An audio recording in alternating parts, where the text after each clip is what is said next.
nuestro querido público y telescuchas, que En Caliente es un programa grabado con anticipación. No habrá teléfonos abiertos en esta ocasión. Fue necesario grabarlo por la persona, la gente que hemos invitado el día de hoy, tenía que salir del país. Y bueno, nos da mucho gusto, es un placer porque platicar con alguien de fútbol siempre es muy atractivo, muy interesante. Se puede pasar noches, días, años platicando de fútbol y siempre se aprende. La vida siempre se aprende de alguien que hace bien las cosas, de alguien que tiene una filosofía, de alguien que está de verdad a fondo con sus ideas, de alguien que se entrega en su medio futbolístico, en fin, en una palabra cabal, de un profesional del medio. Un profesional del medio que qué pena me da que se lleve una imagen muy especial de México, una imagen muy especial de nuestra prensa, una imagen muy especial de nuestro fútbol, una imagen muy especial de la forma de ser de la prensa mexicana y de las situaciones que se generan alrededor del fútbol. Me refiero a una personalidad que estuvo con nosotros hace mucho tiempo en Deporte TV cuando él llegó, César Luis Menotti. Hoy nos acompaña en Caliente, en un programa grabado. Y bueno, César, muchas gracias por estar con nosotros. No es un momento, a lo mejor, como diría yo, tan difícil o tan feliz como fue aquella entrevista hace mucho tiempo, casi un año y medio. Pero siempre hablar con Menotti es aprender. Aquel que no quiso aprender, pues qué pena. Y sobre todo en un medio como el fútbol, porque además yo a César Luis Menotti lo considero también un hombre del periodismo. Es un hombre que se ha entregado al periodismo y ha hecho periodismo y sabe hacer periodismo. Bienvenido, César, y buenas noches. Muy amable, muchas gracias. Carlos Albert, compañero nuestro. Carlos. ¿Qué tal, José Ramón? Buenas noches. Toño Moreno también. José Ramón, ¿qué tal? ¿Cómo están? José Luis Lamadrid. ¿Qué tal, José Ramón? César, buenas noches. André Marín. ¿Qué tal, José Ramón? Muy buenas noches. Y Francisco Javier González. ¿Cómo están? Buenas noches a todos. Hemos invitado a un grupo de comentaristas de Imevisión. André, que ha estado muy cerca de César Luis Menotti en los entrenamientos, en los viajes. Francisco, José Luis. Carlos, que ha escrito mucho sobre César, sobre Menotti. Toño Moreno, que ha hablado mucho también en los programas de radio. Y aquí estamos nosotros para comentar no solamente el por qué César Luis Menotti se va, sino por qué vino al fútbol, por qué en el fútbol, por qué suceden tantas cosas y para hablar de fútbol. Él se ha quejado mucho de que no se ha hablado de fútbol en México. Yo creo que este panel de comentaristas jóvenes, experimentados, saben hablar de fútbol y van a hablar de fútbol con un hombre que es fútbol en toda la extensión de la palabra. Entonces, ¿están listos? Adelante. Bueno, pues bienvenidos y vamos a empezar. Hoy no hay teléfonos, pero yo creo que nosotros representamos a muchos teléfonos y a mucha gente que quisiera preguntarle tantas cosas a César Luis Menotti. Bien, César, yo quisiera llamarte así, César, si lo permites. ¿Te llevas una muy mala impresión de México? No, en absoluto, porque yo creo que el transcurrir del tiempo y las horas en la convivencia directa, que es la que uno puede hacer una evaluación seria, ¿no? Del trato que recibe de la gente, con los que a uno lo conoce y con lo que a los que uno conoce. Después lo demás, los oportunistas andan en todos los lugares del mundo, no son mexicanos, ¿no?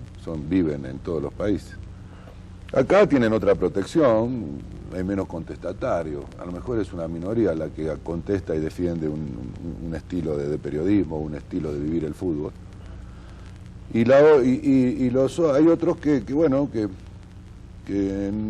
tratan de evitar el compromiso, entonces aparecen nada más que algunos. Pero yo no me llevo mala imagen de México porque yo aprendí hace mucho tiempo a que los juicios más importantes que cualquier hombre en cualquier actividad puede tener es el de los especialistas, ¿no? Es decir, es el de los jugadores a los cuales dirige, de los entrenadores a los cuales respeta. Y yo creo que por ahí me he sentido reconfortado en este tiempo que ha sido duro, que ha sido confuso, difícil. Me duele mucho a veces no haber podido generar otra conducta, ¿no? Uno vanidosamente cuando arriba a algún lugar piensa que tantos años de experiencia y tanto luchar por tratar de aprender algo le va a servir para poder en un fútbol tan rico en algunas cosas y tan pobre en otras como el mexicano, ayudar. Simplemente era yo no vine aquí a enseñar nada, ni nunca dije que mis sistemas eran los mejores. Lo que pensé es que podía aglutinar una polémica, una discusión a favor de encontrar respuesta y no vivir permanentemente con diagnósticos de todo el mundo y nadie dice qué hay que hacer, todo dice que todo está mal, pero nadie aporta nada, ¿no? De lo que haya. Pues eso, por ahí estoy dolorido, pero bueno, en definitiva mi conciencia está muy tranquila porque fui un profesional serio, que trabajé todo lo que pude, que luché con toda mi fuerza a favor de mi equipo primero, ¿no? Y después de mis jugadores.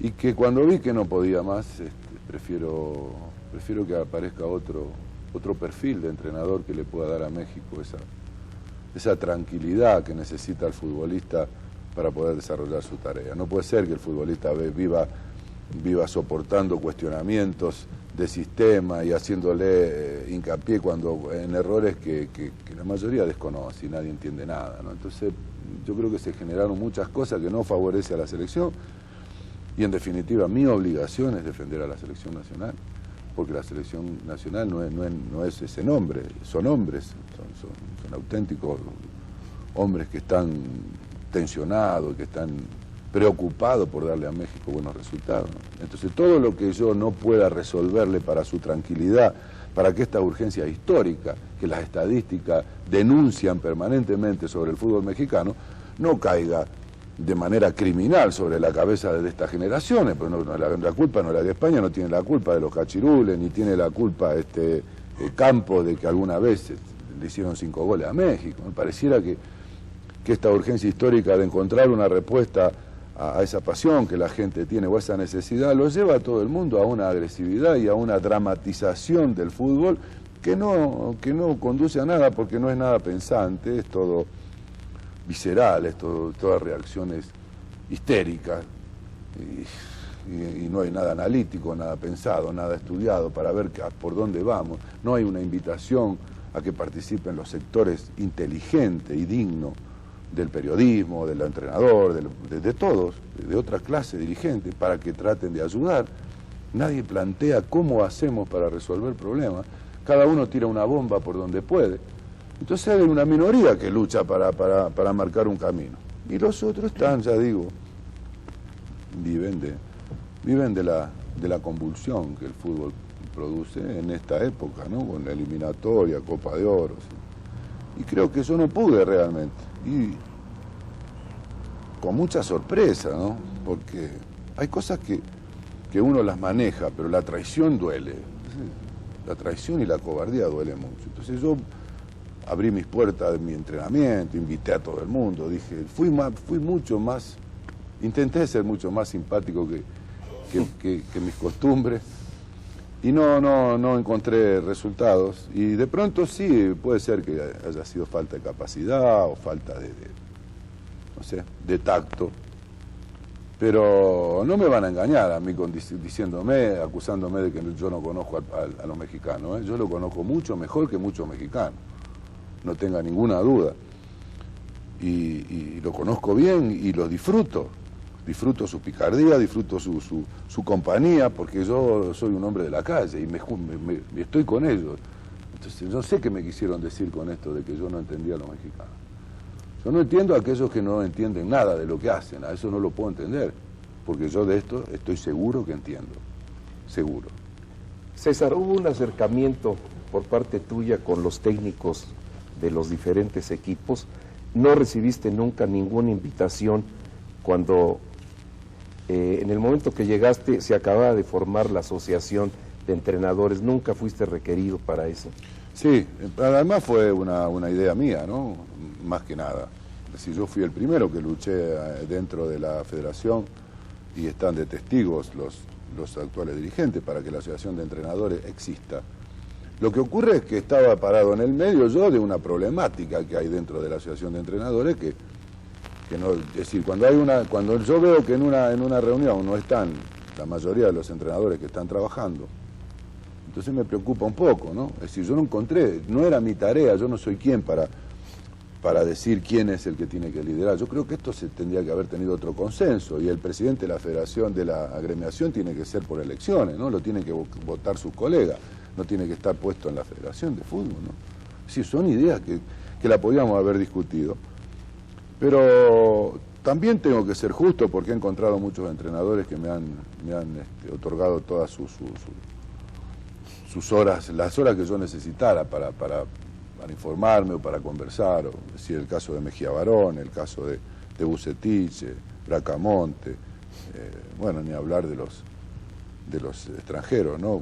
Cuando estaba Prieto, con La Volpe, es decir, con Velarde, con Manolo Lapuente, que fue uno de los primeros técnicos que fui a ver, a él porque era saliente de la selección y a Mejía porque había sido el campeón, el último campeón, y lo tenía más a mano. Así que no sería justo yo si dijera...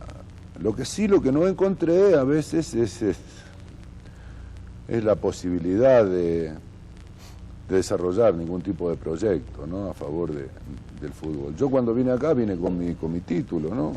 Es decir, como en cualquier país del mundo. Es decir, cuando yo llegué a España, por ejemplo, a trabajar, no es la Federación Española la que habilita al entrenador, sino lo habilita la Asociación de Entrenadores. Ellos tienen su reglamentación para permitir a un entrenador extranjero trabajar en España. Hay una serie de requerimientos y el título debe ser presentado a ellos. Yo lo traje aquí no. ¿Alguien se lo pidió acá? Nadie me lo pidió. Sí, porque, por ejemplo, el caso de Johan Cruyff tuvo, llegando a España, ese requerimiento y hubo cierto problema. Tuvo muchos problemas. Tuvo que ir a buscar sus títulos a Holanda y se lo tuvo que dar la federación y tuvo que presentar sus 3 años de trabajo en el Ajax, que había estado en el Ajax, en el Feyenoord. Lo tuvo que hacer. Él dijo que él no tenía por qué, que era conocido, que no tenía por qué presentar su currículum, pero si no lo hacía no iba a poder entrar al campo de juego. César, sabemos ya cuáles son más o menos los motivos que ocasionan tu separación de la selección mexicana. A mí me gustaría, para ir un poquito más en orden, ¿cuáles son los que te hicieron venir a México? ¿Qué sopesaste? ¿Qué vislumbraste? ¿Qué soñaste o por qué llegas al fútbol mexicano? Mira, yo estaba en Buenos Aires y una noche me llama por teléfono el presidente de la Federación Mexicana de Fútbol, ¿no? Una gran sorpresa para mí, y me pregunta si yo estaría interesado en dirigir la selección mexicana. Bueno, le pedí que me dejara pensar, que era una... Bueno, y me quedé 2 días tratando de adivinar las intenciones, porque uno siempre ya de tantos años le tiene un poco de miedo a los dirigentes, ¿no? Y yo pensaba, ¿por qué me noto? Y me buscan para resolver algún problema interno, no sabía. Entonces me volví a llamar, le dije, mire, quiero saber por qué Menotti, cuál es el proyecto, qué es lo que piensan ustedes. Y bueno, ahí me dijo que iba a recibir todo el apoyo y yo le hice la misma pregunta. Bueno, pero usted me tiene que explicar qué significa el apoyo a un entrenador. No es defenderlo en el contrato, hay muchas cosas que hay que compartir. Bueno, la cuestión es que me empezó a preocupar interiormente la propuesta, ¿no? Decía, bueno, será cierto. Viajé a Miami, estuvimos reunidos como 6 horas y me interesó el proyecto mexicano, me interesó realmente. Me gustó el análisis del arquitecto Ibarra sobre el fútbol mexicano. Me pareció que realmente no buscaban a ningún nombre ni a ninguna figurita rara para resolver problemas, sino que tenían una idea clara de lo que pretendían, que no sabían cómo hacerlo, que tampoco no era fácil. Y bueno, y después de pensar lo que es este país, con las estructuras, yo conocía bastante el fútbol mexicano, ¿no? Me pareció que se podía hacer algo parecido, salvando las distancias de lo que me tocó vivir en Argentina antes del 78, ¿no? Entonces fue un proyecto muy sustentado en cuestiones deportivas, en facilidades de proyectos a corto, mediano y largo plazo. Sí, claro. Nosotros teníamos muchas ideas y la idea era, lo primero que había que hacer era resolver las eliminatorias, ¿no? Pero paralelamente a esto, la búsqueda de valores en el fútbol mexicano, tener una selección de un sub-23 que estuviese viajando por el mundo, y aparte integrar un poco a la familia del fútbol para empezar a trabajar con la incorporación de los sectores pensantes de México, que tiene que haber desde un psicólogo a un sociólogo, no sé, gente con entrenadores, es decir, buscarle qué es lo que pasa en el fútbol mexicano, ¿no? El proyecto era justamente ese, más allá de mi directa profesión de entrenador de la selección mayor, porque si eso no funciona se cae todo, ¿no? ¿Y sabría Menotti que México era un país agitado futbolísticamente? Sí. Pero también conocí algunos otros valores que yo pensé que a lo mejor tenían más fuerza o pensé que nos podíamos unir, ¿no? Pero no se dio. No se dio. Hablabas hace un momento de que el fútbol mexicano tenía cosas, carencias y también cosas muy buenas. ¿Cuáles pudieran ser esas carencias y cuáles pudieran ser esas cosas muy buenas? Mira, en primer lugar, yo creo que la carencia más grave que tiene el fútbol mexicano es la desatención que tienen los que manejan el poder de los auténticos protagonistas. Es decir, aquí la opinión de los entrenadores a través de su organización y la de los futbolistas no cuenta para nada. Ni para hacer un calendario, yo no digo que tenga que decidir, pero sí para estudiar un proyecto. Y también, ¿por qué no a los periodistas? ¿Por qué no periodistas dignos en su profesión, éticos? ¿Por qué no ellos también aportándole un proyecto a favor del fútbol mexicano para preguntarse después si discutir es mejor y cambiar ideas, pero y discutir de verdad en búsqueda de eso, de esa solución? Y no el terrorismo que se practica en algunos sectores y los tirabombas que están todos los días de moda. Y no se sabe por qué, ¿no? Yo lo que pensaba era eso, y para mí el gravísimo problema, y yo se lo decía a los jugadores, ¿no? A mis futbolistas. Ustedes deben de unirse y estudiar este fenómeno del fútbol mexicano. Llegamos a la selección y parece que la selección parecía un castigo, ¿no? Parecía que en vez de ser un lugar donde se destaque al futbolista como un premio, parecía que era un castigo porque se nos llenaron de problemas, que no tenían contrato, primero, por eso digo que hay que pensar qué es apoyar a un técnico. Primero apoyamos un plan de trabajo, pero después cuando los jugadores van a la selección, hubo quien le dijo, y esto lo sabemos los jugadores y yo lo saben los dirigentes también, de que bueno, ¿cómo te vamos a hacer este contrato si vas a estar en la selección por 5 meses? Entonces estos son cosas que se dicen a lo mejor sin ninguna mala intención, impensadamente para sacar a través de esta picardía un mejor contrato a favor del club que representan, ¿no? Pero se le hace mucho daño, y yo decía, ¿por qué no abrimos esta discusión? Y la planteamos seriamente, a ver qué es lo que... Vamos a terminar con los diagnósticos, porque la gente dice, en el fútbol mexicano no se trabaja en fuerzas básicas, y yo no creo que sea así, yo creo que se trabaja. Lo que hay que discutir es si se trabaja bien o mal. Y si hay pero que se trabaja. Yo he visto el club donde hay no sé cuántos chicos y no sé cuántos entrenadores. Ahora, yo lo que no veo es que haya un programa que pueda definir qué es lo que se busca en el fútbol mexicano. Entonces, para eso hay que entrar a pensar cómo el fútbol mexicano puede ser realmente competitivo en el mundo del fútbol. ¿A favor de qué estilo? Por ejemplo, nosotros sabemos que los alemanes son a favor de su disciplina, de su preparación, de su dinámica, de su atención. Han sido uno de los que han dominado el fútbol internacional. Conocemos las características de brasileros, los argentinos, los holandeses. Entonces yo le preguntaba a mis jugadores, bueno, ¿cómo hacemos nosotros para jugar con Alemania? Tenemos que ser más rápidos, somos más fuertes, somos más disciplinados, tenemos mejor orden táctico. Bueno, esto es lo que tenemos que hacer. ¿Sobre qué vamos a trabajar? Y a favor de eso, definir sobre qué va a trabajar el fútbol mexicano, ¿no? Y yo creo que el fútbol mexicano está ligado más al fútbol de Sudamérica, ¿no? Es decir, es el fútbol del chico que tiene que aprender a jugar desde muy chiquito para poder subsistir, o para poder alimentarse, o para poder escaparle a una sociedad que no lo protege, como a los alemanes de pronto. Sí. Señor Menotti, yo quería comentarle algo. Sí, ha habido una sociedad difícil, una sociedad complicada, una sociedad que ha vivido problemas de dictaduras, que ha habido problemas muy serios, problemas inclusive de guerrilla urbana, que lo vivimos previo al Mundial del 78 en Argentina. Sí, es un país con problemas quizá más graves de carácter económico que el nuestro. Sí, es un país con una riqueza muy especial, es un país que no hay analfabetismo como en el nuestro, que hay otro tipo de carencias diferentes al nuestro. Vamos, que es un país también complicado, latino, un país con dificultades, un país alejado a lo mejor de las grandes potencias mundiales. ¿Por qué en Argentina sí y en México no? Siendo que en lo futbolístico, claro.